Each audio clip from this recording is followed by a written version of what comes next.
Hi, Sportster Paul here with HSMWorks. We're going to do a little 3D like we've done with the other CAM programs. It's a part that I did for a motorcycle, a little oil reservoir. I'm going to put on the side of this engine case redesign. Let's go up to SolidWorks, take a look. Here's the part. Now all these crazy breakouts you see here, I took the part as it was designed and just did a 10-degree draft as it came up. So there would be some angle here for these toolpaths to work on. And that, of course, broke this out. It broke this out. Obviously not a real part, but we're just trying to learn. So the first thing, let's go over the setups. Fixed jaw back here, movable jaw up here. I did that because this is the one thing that seems to, this one line lines up with north-south. So my machine, positive X is to the right, positive Y is to the back. It homes, up front and to the upper left. Positive Z is to the up. Now, the problem, here's the bottom setup. All that happened is I went between the two, top setup, bottom setup. Bottom setup, the design intent is to flip it in the vise like this.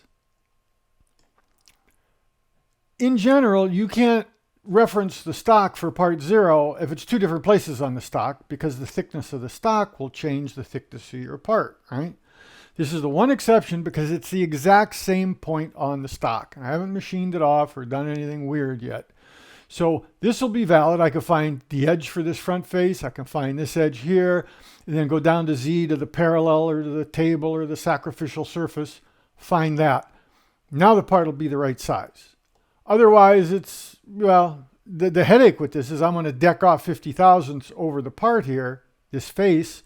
So when I do cut the part out, by cutting this gasket surface last here, it's going to drop down. How big a problem? Should I wedge it up? Is that a disaster? We'll let the real machinist down in the comment, say whether this is a good idea or not. I could deck the whole thing. It's less time, right? Why deck all of this stock here if you don't have to? So that's the trade-off. So first thing, did a pocket, 2D pocket. I wanted a pretty pattern because this is exposed. The outside of this oil reservoir is going to be exposed. So a simple 2D pocket. The trick there is, let's see if we can do an edit. Where is it? Geometry. Some programs, I think SolidCam, the most capable program, will let you extend the geometry. As I go a little wider, go a little narrower. The way you have to fool HSMWorks is in the toolpath itself. Ask for stock to leave. Make sure you don't leave any stock in Z because you do want to come down true, and then put in a negative stock allowance. So now it's going to machine a little past this boundary. And you'll see why we want to do that. And you can see I picked a flat end mill, a 3/8 inch end mill. I had to make it real long. I'm kind of learning how to do tools now, get them into the part, and then edit them once they're in the part, and it won't affect the library. So happy ending there. And you can see that, this toolpath here is out far enough. It's half a tool width wider.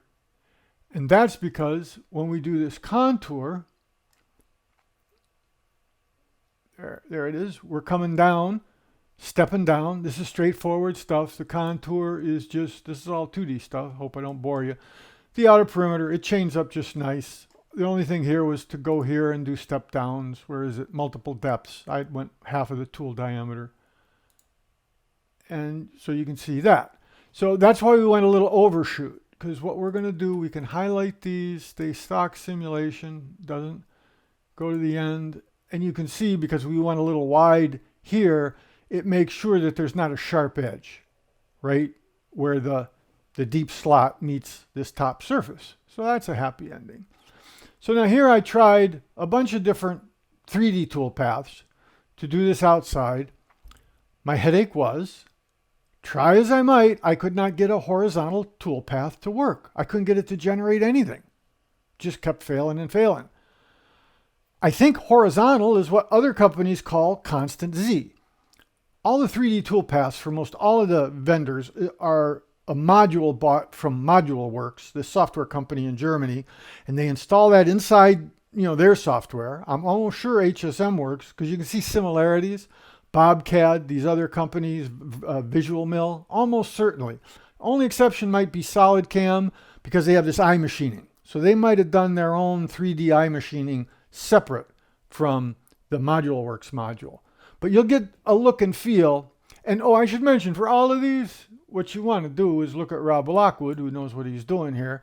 Rob Lockwood, this is a good overview. The ultimate 3D surfacing toolpath. There's Rob there. Obviously a real machinist, obviously really understands these 3D toolpaths better than me. So I'm going to keep playing, seeing why can't I get a horizontal toolpath in this. But what I did get, contour. Contour is, picking the surfaces I wanted, and then saying how much of a step down, maximum step down, minimum step down, which does, well, no, this one did even step downs, which is a little coarse, you can see. Up here as the radius falls off. Here's scallop. Scallop's interesting. I think it must work both from this edge and from the bottom edge, because you can see right here in the middle, it's not an even step down. So I liked it worked its way up, and then so wouldn't have this even step down, but it's got really nice coverage here. Then there's flow. It's variable. This might be the best of both worlds, right? It's got lots of step downs where it needs it. Not too many here. The weird thing about flow is it put in this goofy, where is it? I think it's right around here. Let's see if we can watch it. Go here, here, flow, do our stock simulation. Say, go through the first one, go through the second one. Now watch this thing. When it starts, it does a back and forth gratuitous toolpath. There, right here. What's it doing that for? Look how deep. Now it's doing one up in the air, probably because I defined it, the top of this is stock instead of defining it as top of model. But now it's stepped down and it's doing its thing. I played around for a little while. Rob Lockwood would understand. I don't. I'm probably a way to get out of that. Then for fun, stuff that I knew wouldn't make an accurate part, but just, well, let's put fins on this thing on purpose. A morphed spiral. I can't even remember, edit, what I picked for geometry. The face. I picked this face as a check surface so it wouldn't machine. And then, instead of the silhouette of the part, I said the bounding box, which is kind of like what the stock would be if there's no extra stock on it. So that made a more interesting pattern. Nothing fantastic. Then radial. And what's interesting about this, if you don't select a center point, let's see if we can do this. Edit. See, this is this problem of going back and forth. Oh, I should tell you why this thing failed. The great thing about having CAM inside your CAD, whether that's Fusion or NX or any of these high dollar programs, you don't want, when you're doing these 3D toolpaths, you don't want it trying to do these breakouts or these holes.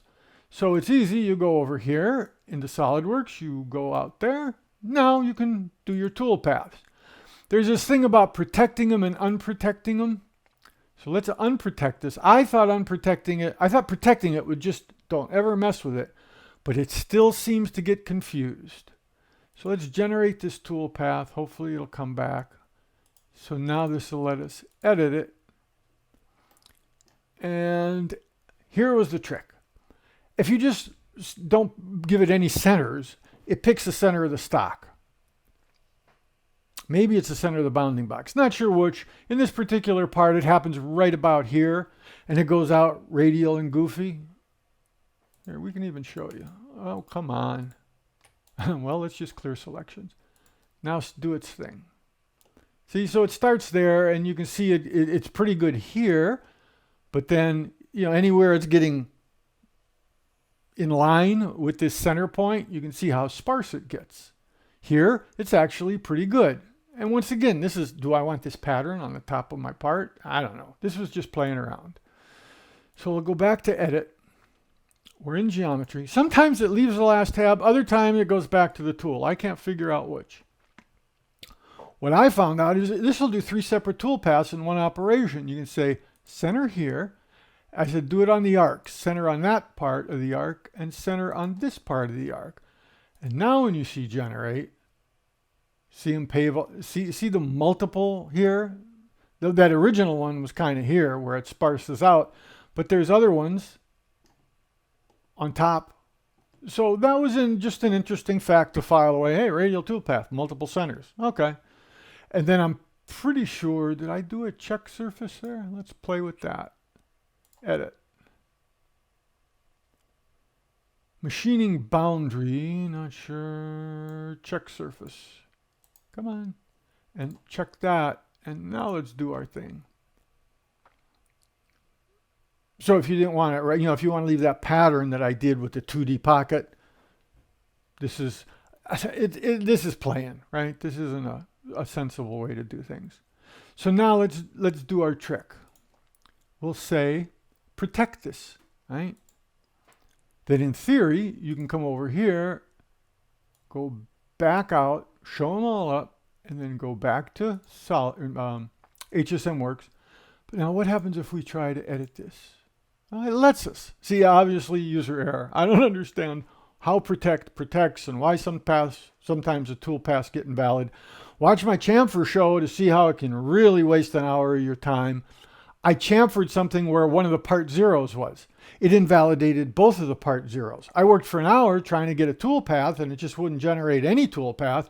That's because I had to go to outer setup, say edit, and just hit the checkbox once. Not change anything, just kind of revalidate it, and then it started working. Wouldn't tell me why it had refused to make toolpaths. I understood that on the one chamfer, the one setup, because I had chamfered off that part zero, but I did not chamfer off the part zero in both setups. The stock didn't get affected. I chamfered the part, not the stock. So why is it invalidating stuff? Live and learn. So then after this great thing about being in your CAD program, you can use the bar here to move around, to poof, to suppress operations, any way you want to do it. I moved the bar back. Now we've got these holes, then did a bunch of contours to do these countersinks with a little end mill, right? I think I used a 1/4 inch actually. And then did the drills. And if I am right, that's something I wanted to see. Let's look at this part. Oh, well, let's go through the rest of it first so you can see what's going on. Here's adaptive. It's 3D adaptive. Took a while to figure out, if you do 2D adaptive, it says so here, 2D adaptive. Oh, I should notice how the tool numbers are here? Isn't that handy?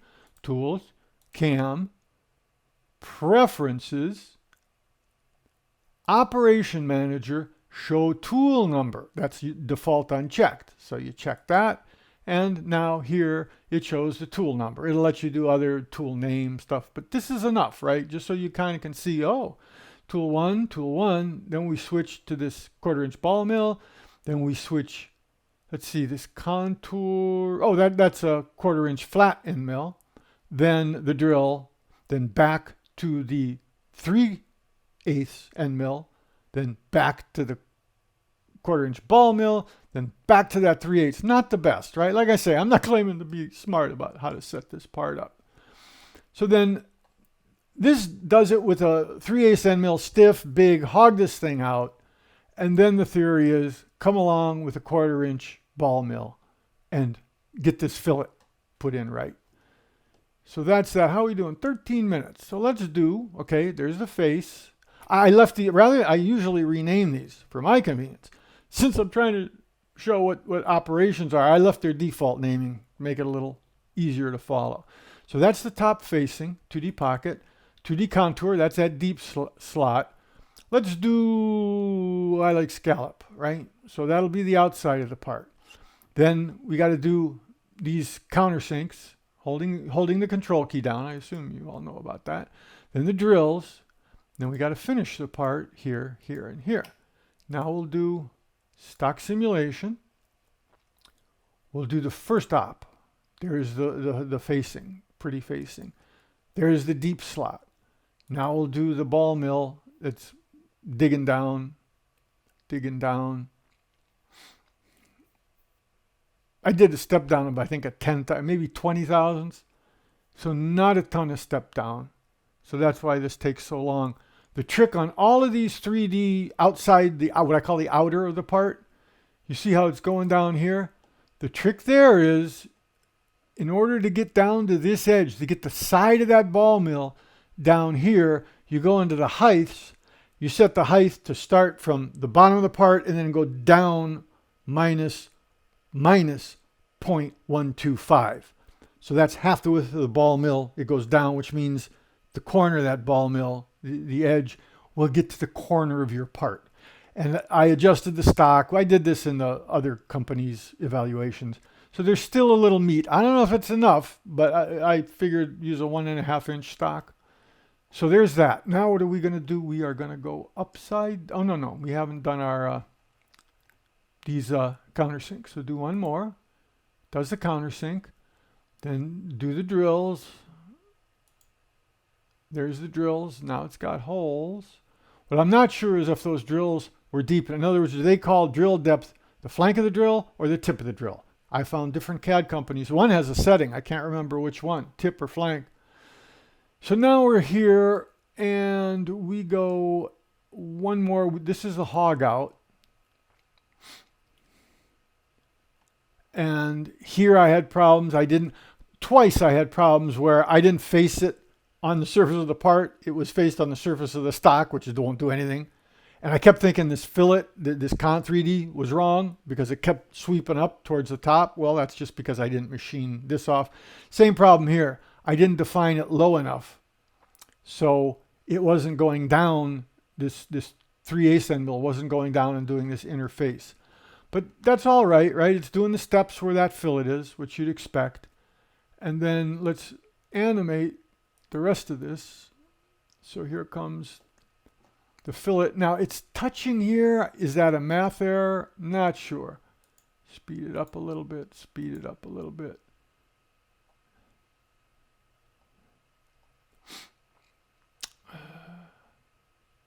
It's like, what was it? The old Microsoft stuff, you scroll down slow, and then all of a sudden it's at the bottom. This is the way the speed control on this works. And now it's going to switch to a 3/8 end mill. And now it's cut the part out. It's done that gasket surface, which I wanted to do last. And this is where I was worried the part will drop down 50 thousandths because it's not flat. But this was another trick, doing the negative stock allowance, the negative stock to leave. So it goes a little past this edge, and I make sure that I cut this part free. Now I can see the holes didn't go through. So, but see, this is why I love this simulator, the SolidCam simulator. I think I love more, but there are things now I'm understanding about this distance business. Hover over here. When I made the mistake and in the roughing I didn't go down enough, it made it real clear. I'm pointing, you can't see. Right here, distance. Oh, point something? That's not right. Got me to fix it. I'm still getting a little used to the way they do this compare function. I did notice there's this reset to default, make a default. If you want to change this from 20 levels of gray, each of them 10,000th, I found it needs the accuracy I want in my life. I like doing a whole nother thousandth. Takes a long time, a lot of thinking. Now you can start to see the inaccuracies. Obviously the holes haven't gone through. I didn't want to go into the bed of the machine, but I did want to get through the part. And then you can see the slight color change. Gets a little slow here, just like Visual Mill. But if you hold the scroll wheel down, your middle button down, now it's snappy enough. And then because it's not a separate simulator, the way Bobcat and Mastercam, you're animating inside this thing up here that just says show me all works. If it stops thinking, there we go. So it's thinking again to do this compare. Like I say, these artifacts on the side, not sure. So let us take the compare function off. Let's get out of stock. Since we messed with this, let's do a save all. Let's go to that drilling operation. Let's unprotect it. Let's edit it. See if it's lost. I don't know why it loses itself. And then this is what these are. I picked the holes on the bottom side rather than, the broken out holes, and that seems simpler to do that. For heights, I said from model top to model bottom. So let's try stock bottom. Oh, you saw it move. You saw everything do its thing. Let's generate these. Let's do our same thing. Okay, face, perimeter. What did we do last time? Flow, here, here, and then these three. And let's do stock simulation. And let's just go to the end. So my biggest concern is, why can't I get a horizontal thing out of this? What's going on? Now we should see the holes appear when it finishes with that last tool. Hope it doesn't confuse you when I flip it around like this. It's still doing that ball mill. It's computationally intensive. It takes its time. And now it'll do the 3/8 and do the gasket surface. It's still, okay, it's still finishing up. Now it's 3/8, boom. And you can see the holes. So it seems to me like they define depths as the tip of the drill. Whereas in SolidWorks, and like in our test part that my buddy Dave Rui did, SolidWorks, when you say I want a 0.38 inch hole, 0.38 is where the flutes end and the tapered cone of the drill starts. Typical, two programmers can never agree. I was impressed the 3D roughing, the 3D adaptive, which is nice because it is adaptive. It's like iMachining. Although, let me go do that for you folks. It got this, right? I mean, it got these, this is a bolt head clearance I needed to kludge in. Not saying it's going to end up like this. But, hey, the part is essentially done. Learning I don't fault it. 3D toolpaths. Rob Lockwood helped me understand. A 2D toolpath, it's not stock aware, it's not model aware, it's nothing. All you're doing is using the model to give it some geometry and then trying to tell it, okay, now cut on this side of the geometry, that side of the geometry, inside the geometry. The 3D toolpaths, because they really are ModuleWorks program, they're trying to cut everything. So you're spending all your time saying, no, that's a check surface, don't cut that. Or no, don't bound it by the silhouette, or don't bound it by the bounding box, like where the stock is. Bound it by the actual outside of the part so it doesn't machine off all of the stock, right? I had that problem in one of the other programs where it was trying to machine that whole block of stock down when it did in this outer part. So where are we now? We want to do what? Here, outer setup. So I won't go in and out of the fillets. I just want to see what I'm doing wrong. Oh, this is the other thing. I don't turn on the command manager because it gobbles up space down here and I miss things in the dialogue. And plus it's carpal tunnel. You got to go up here. Oh, I want a new job. You got to go over here.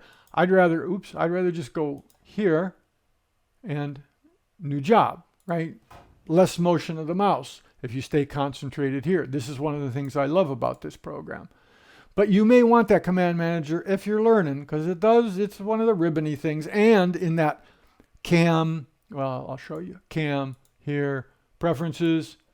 There's a bunch of stuff. Command manager tab, you can expand all these operations and fill that up if you just want one-click operation selection. So up to you. I like just working up here. Most of the mouse stuff up here. So what were we trying to do? Show you what I can. If it works now, I'll be delighted. New operation, 3D. Isn't horizontal the same as people call constant Z? I've learned tool, let's give it, let's give it a ball mill. Okay, and select that. So now it's got a tool. I'm learning, maybe it was Rob Lockwood, just let it go, right? Don't give it any help. See what it's trying to do. So stock top, model bottom, so that's got meat, right? That's got something to do. These are all the defaults. I don't think it remembers what you messed with last try. Hopefully, I never do that. Let's see if we can get any. Okay, now it's telling you it's a ball cutter. Do you want to ignore the warning? No. Well, you're helpful. This is good programming. Manual step over 12 thousandths, 0.0125. Fine. So now I expect toolpaths laid on horizontally. What happens? Nothing. Here, the word none. I thought I might have that same problem. I go here, say just make sure that my part 0 is okay so the toolpaths work. Say generate toolpath, thinks for a nanosecond, says none. I tried and tried. Let's in geometry. Oh, machining boundary, none. Okay, silhouette. Let's do that. Hit this. None. Like I said, what is it? 25 minutes in. The bounding box. This is the entire stock outline almost. Say here. Nothing. Say edit. Say model. This is the goofy thing with the fixtures that I hated so much. Let's give it, okay, there's a whole model. That's supposed to override if you believe. Nothing. So either I don't understand, like I said, I tried for an hour to get what I consider a horizontal toolpath out of this. Let's change this to the flat mill. Maybe it's got some ball mill bug. I doubt it. Do your thing. Nothing. Oh, wait, it's generating. Hooray! Maybe that's it. Horizontal only wants to do the flats. Well, this is great. You can watch me suffer with this. Used more, fill out order by depth. I find just getting a toolpath out of this is a major win for me. Model. Let's do that now. See, this is the other thing about dismissing dialog boxes. Well, it's doing its whole thing. Notice that it also is doing down here. Oh, oops, I know you can't move. I'm not trying. It's actually machining this. So I must misunderstand what horizontal means. I thought horizontal is constant Z down. Maybe I'd have been better off trying parallel. No, that doesn't, I don't think that works either. Parallel is like rastering up and over. This is all newbie user error stuff. I'm not going to waste your time. But I'm going to play with this after we go to see if I can get this thing acting the way I want, doing these outside surfaces. Constant Z step down. But these other, the contour worked okay. Scallop worked great, other than it's going to leave a little witness in the middle here. Flow is probably my favorite. Same trick, make sure you go down a little deeper if you want to get to the edge. And that's also all of this business that Rob Lockwood explains so well. Oh, the one I picked doesn't have it. Okay, maybe Scallop has it.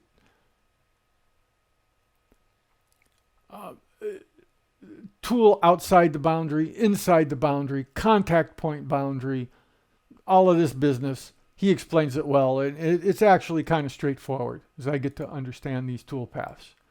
So there's a pretty good run through of 3D. It made the part. What more can you complain about, right? So Sportster Paul, catch you next time. Good luck with your CAM project. Bye now.